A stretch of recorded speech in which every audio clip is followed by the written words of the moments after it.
The fourth principle of your right to be rich is going the extra mile, rendering more and better service than you're being paid to render, and doing it all with a pleasant mental attitude.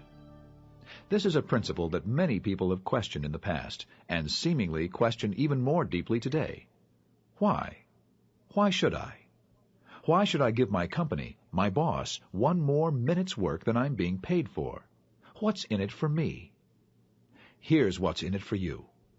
If you go the extra mile, you will, sooner or later, receive compensation exceeding the service you render. You will exhibit greater strength of character. You will find it easier to maintain a positive attitude. And you will experience the thrill of stronger convictions of courage and self-reliance. You will achieve these things, and more. To prove that this is so, and to explain how you can do it, Dr. Napoleon Hill. Well, the first half of the evening is devoted to going the extra mile. And of course, as you know, that means the rendering of more service and better service than you're paid to render, doing it all the time and doing it in a pleasant, pleasing mental attitude. Now, one of the reasons why there are so many failures in the world today is that the majority of people do not even go the first mile, let alone the second one. And oftentimes, if they do go the first mile, they gripe as they go along and make themselves a darn nuisance. People around them. I said darn nuisance. I suppose you know the type. Of course, that doesn't apply to any of you, because if you were like that before you got into this philosophy, you're going to get over it very fast. I don't know of any one quality or trait that can get a person an opportunity quicker than to go out of his way or her way to do somebody a favor, do something useful. It's the one thing that you can do in life that you don't have to ask anybody's privilege of doing it. As a matter of fact, if you're going to be free and independent and self-determining and financially independent in old age, you might just as well make up your mind that you can never be that unless by a stroke of good luck, a rich uncle or a rich aunt dying or something of that sort, unless you form the habit of going the extra mile and make yourself as near indispensable as you possibly can. I don't know of any way that anybody can make himself or herself indispensable except by going the extra mile, by rendering some sort of service that you're not expected to render, and rendering it in the right sort of a mental attitude. Now, that mental attitude is important. If you gripe about going the extra mile, the chances are that it won't bring you very many returns. Now, where do I get my authority, do you suppose, for emphasizing this principle of going the extra mile? What causes me to emphasize that? Experience. I get it by looking around and watching the way nature does things. And any time that you can follow the habits of nature, you're not going to go wrong.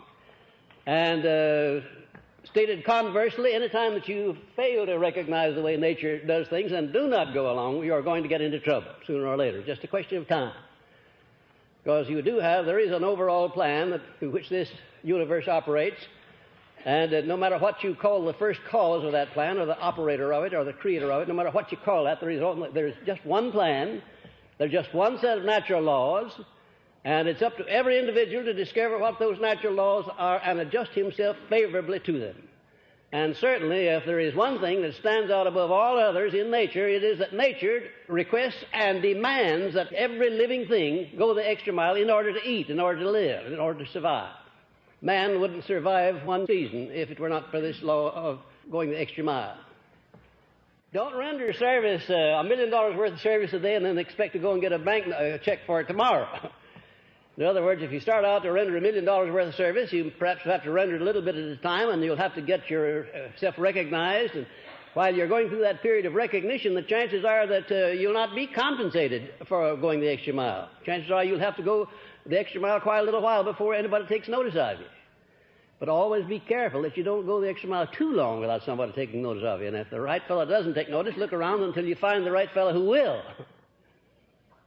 That's about the equivalent of saying if your present employer doesn't recognize you, if you work for an employer, why, fire the employer sooner or later and let his competitor know what kind of service you're rendering. Won't hurt your chances a bit. I'll assure you it won't. Have a little competition as you go along. Now, nobody ever accepts a rule or does anything without a motive. And I have outlined here in this lesson a great variety of reasons why you should go the extra mile. I'm going to make comments on them. Now, what do I mean by the law of increasing returns? Benefits, yes. Well, substantially, the law of increasing returns means that you'll get back more than you give out, whether it's good or whether it's bad, whether it's positive or whether it's negative. And that's the way the law of nature works. Whatever you give out, whatever you do to or for another person, or whatever you give out from yourself comes back to you, greatly multiplied in kind. No exception to that whatsoever. Again, there is the question of timing. The coming back process doesn't always come back very quickly. Sometimes it's longer than you expect.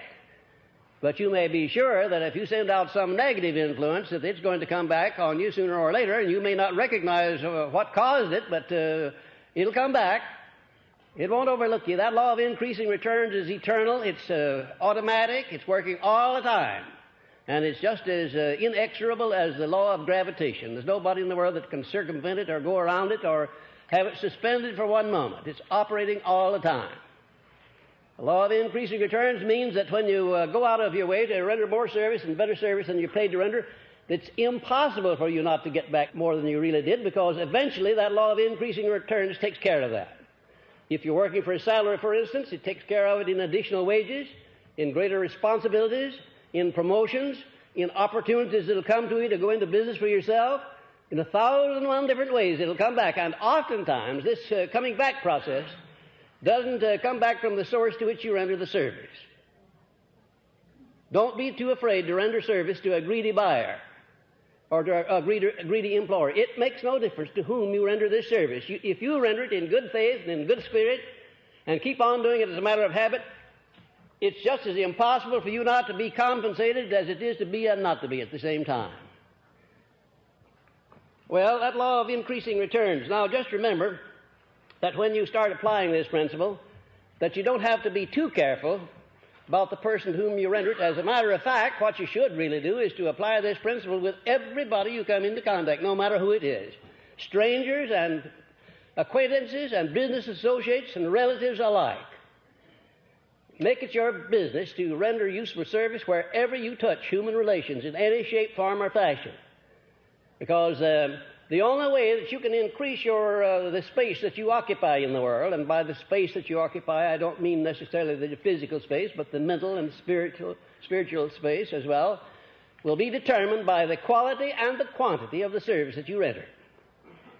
The quality and the quantity plus the mental attitude in which you render it. Now, those are the determining factors as to how far you'll go in life, how much you'll get out of life, how much you'll enjoy life, and how much peace of mind you'll have.